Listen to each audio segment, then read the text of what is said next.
The Fake Adventures of the Cheshire Cat in Wanderland. Chapter 1. Negative Space. CeeCee was tired, very tired of waking up in the middle of the night, painting white walls white. To become more creative, one of her life's many goals, CeeCee began to copied others' artistic works in magazines by outlining the shapes with a black Sharpie, used tracing paper to draw someone else's photo in the newspaper, tested the limits of thin pieces of transparent paper. She delved into her copycat tendency also by engaging in tree pose and mountain pose to imitate nature in her yoga classes. She started to draw lines in her landscape paintings that weren't there. She had read somewhere there are no lines in nature. This was all very troublesome. She wanted to be a well-known artist, but from casual observation, a successful artist needed to be dead. She took long, well-earned breaks in negative space. Once refreshed, drawings were again submitted to calls for artists. Every entry cost was $35 to $70, paperwork to be filled out, framing expense of $50 to $70 more, going to the open house to engage in 4 hours of smiling plus mileage. These are details that drove CeeCee up the pole of anxiety and dread. She agreed with others it was lonely at the top. Yes, the polecat was getting very desperate as no paintings were being purchased. The only purchaser of her paintings was, in a sense, CeeCee. She began to philosophize and initiated a quest for research.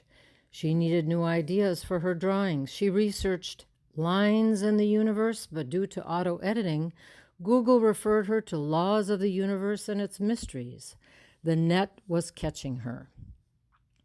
Reference were made to Hermes Trismegistus, an ancient founder of alchemy, occult wisdom, and astrology. She began to connect the dots. Google also listed The Kabbalion, a book published in 2012 by 3 authors who wrote of the teachings of this Hermes guy. This was getting exciting. The hair on the back of her neck was beginning to stand up, and she felt a static electricity about her finds. After downloading her researched laws of the universe, she was most attracted to ideas of travel between energy, mind, matter, and spirit. The fakers of old, interesting name, she thought, were able to move between different planes of substance and appearance. Through self-hypnosis, meditation, and the art of swallowing one's tongue, a faker could appear dead for up to 2 to 3 days. In a book called A Search in Secret Egypt, a faker named Tara Bay was able to enter a cataleptic coma, some kind of cosmic cat unconsciousness, a temporary death. Bingo. Lifelines to death dodge. The Cheshire had heard of the expression, cat got your tongue, and thought there could be some kind of connection here. She had experience with static and non-static electricity, pole conductivity, which all will be proven to the reader, stripe development, learned at a local tanning booth, and she certainly was scaredy. So going back and forth between planes of existence didn't seem too far-fetched. She knew once declared dead, her drawings might become more valuable. She could possibly become rich and famous, full of high status, untouchable, so to speak. The galleries would be clamoring for her work. No more forms, entry fees, etc. She could finally get her paws on that fame and fortune. There was more than one way to skin this cat.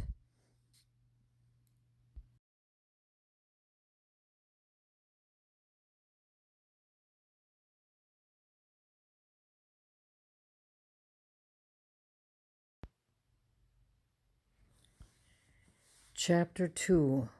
Roots. Before going forward on death wishes and quests for fame, let's look back. The Cheshire Cat's gene pool was dripping with talent. As the reader knows, the Cheshire Cat was a major character in Lewis Carroll's 1865 publication, Alice's Adventures in Wonderland, along with multiple appearances and disappearances. in the Disney film production of same title. Information about her special bloodline is found using internet search engines and with special help from the Big W, Wikipedia. Her family originally was born and bred in England. Cat pubs are named after her in 3 British towns: Cheshire, of course, Stockport, and Chester. The family name and noted abilities are famous in many of life's mysteries and findings as well. It has been referenced in the visual scientific community. Binocular rivalry or cat effect is when things disappear in one's vision. Scientists get very excited about this. Biology people write about a Cheshire conjecture, but C can't understand what they're talking about. Still, she feels proud.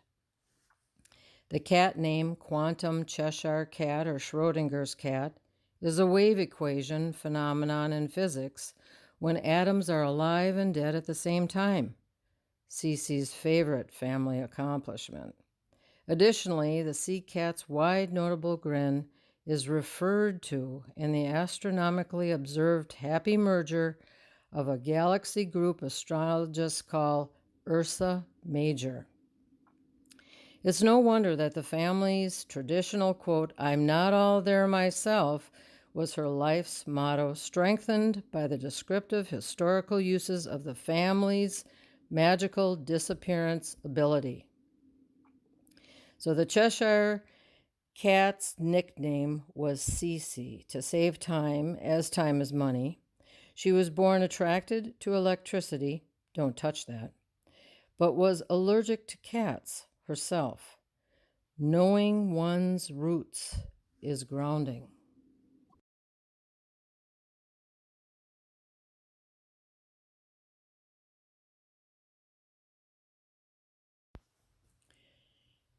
Chapter 3, Guilt.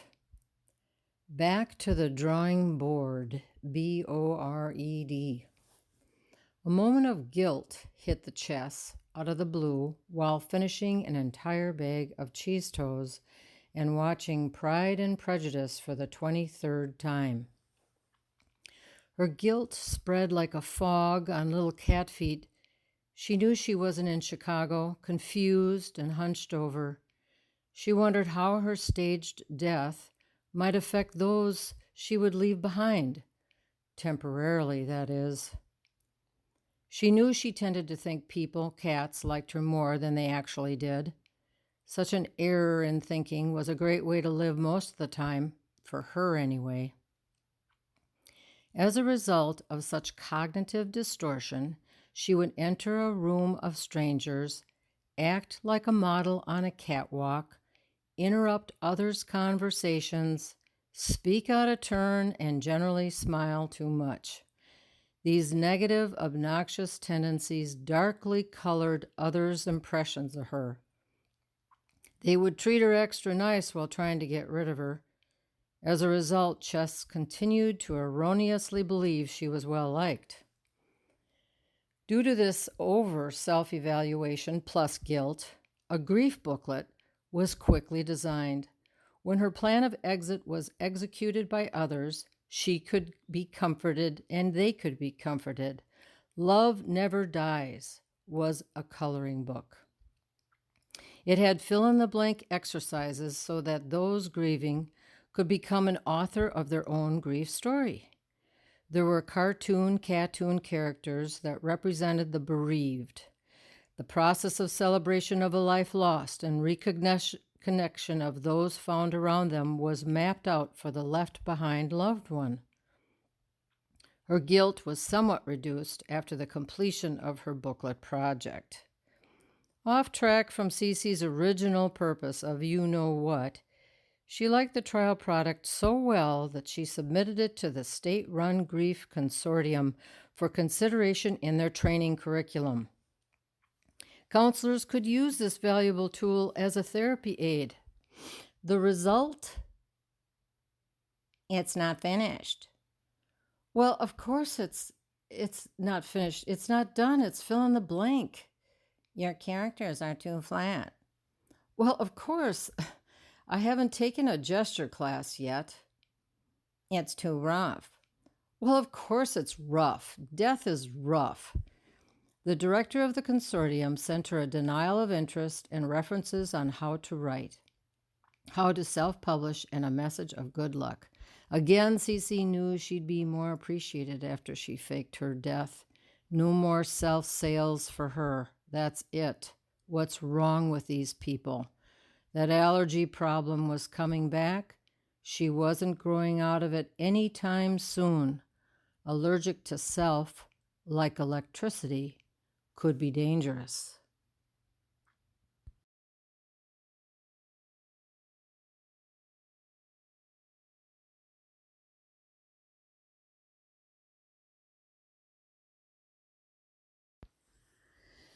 Chapter 4: Non-Static Electricity. The aforementioned problems with electricity began as a fatal attraction in two major experiences. The first one was out on a boat a while ago, which also involved pole conductivity. The weather was changing from warm to warmer. The bobber she had been staring at for the last 2 hours became more still. The lake looked like silk. There was just enough blue in the sky to make a pair of Dutchman's pants, but the pant allotment was growing smaller. She liked this altered, meditative state while fishing with her owl of a husband. She loved her owl. She didn't have to pretend to be dumb around him. Just be herself. He was big. He had a 7-foot wingspan. This made her feel more feline when she was next to him. The Owl and the Pussycat, she thought. Of course, Mr. Lear's poem was written about her, not for some nonsense children in a nonsense rhyme in 1871. This love made sense to her. She loved it when he would play his fiddle and sing Mr. Lear's poem. Oh, lovely pussy, oh, pussy, my love, what a beautiful pussy you are, what a beautiful pussy you are. He was good with his hands. He could fold laundry like a pro, especially the bottom bed sheet, which looked like a loaf of freshly baked bread when he handed her the final product. Sometimes, though, the owl would become intolerant of her whimsy and silliness and say, "Go to the rats." CeeCee never seriously took these outbursts of exasperation. She knew he picked this expression up from that Secret of Nim movie. NIMH's secret wasn't so secret after all. Like those Victoria underwear commercials, not a lot of secret there either. Anyway, rocking slowly in the boat, the air quieted. She saw her fishing line pulling out of her reel. Her bobber wasn't moving. Bobber still, line moving out of the reel. It took a while for the cat to catch up and see the line was running straight from her pole to the sky of Alice Almighty, higher than 10 feet tall. The hair on the back of her neck was erect with excitement. Chess was transmitted into a higher sense of awareness. Graphite pole, a cat, aluminum boat, a developing storm. The owl saw Puss's line being pulled up to the gray above and calmly noted, "This is a pre-lightning condition." The Puss in tried to reassure herself. As she was wearing her rubber boots, she reeled in her line, brought things back to start, but irrationally, of course, like her, reopened her reel's bail and let the line go out and up a second time. It went up to the you-know-what. She felt a power greater. This power could take all of her line, pole, and eventually her right up to the fog above. The owl said, "We should go in." So, sadly, she went back to her well-known start. The electric high was a great thrill, but soon with a turn of this tale, rowing to land with her owl, she forgot about it. Until the next electrical event, many days later.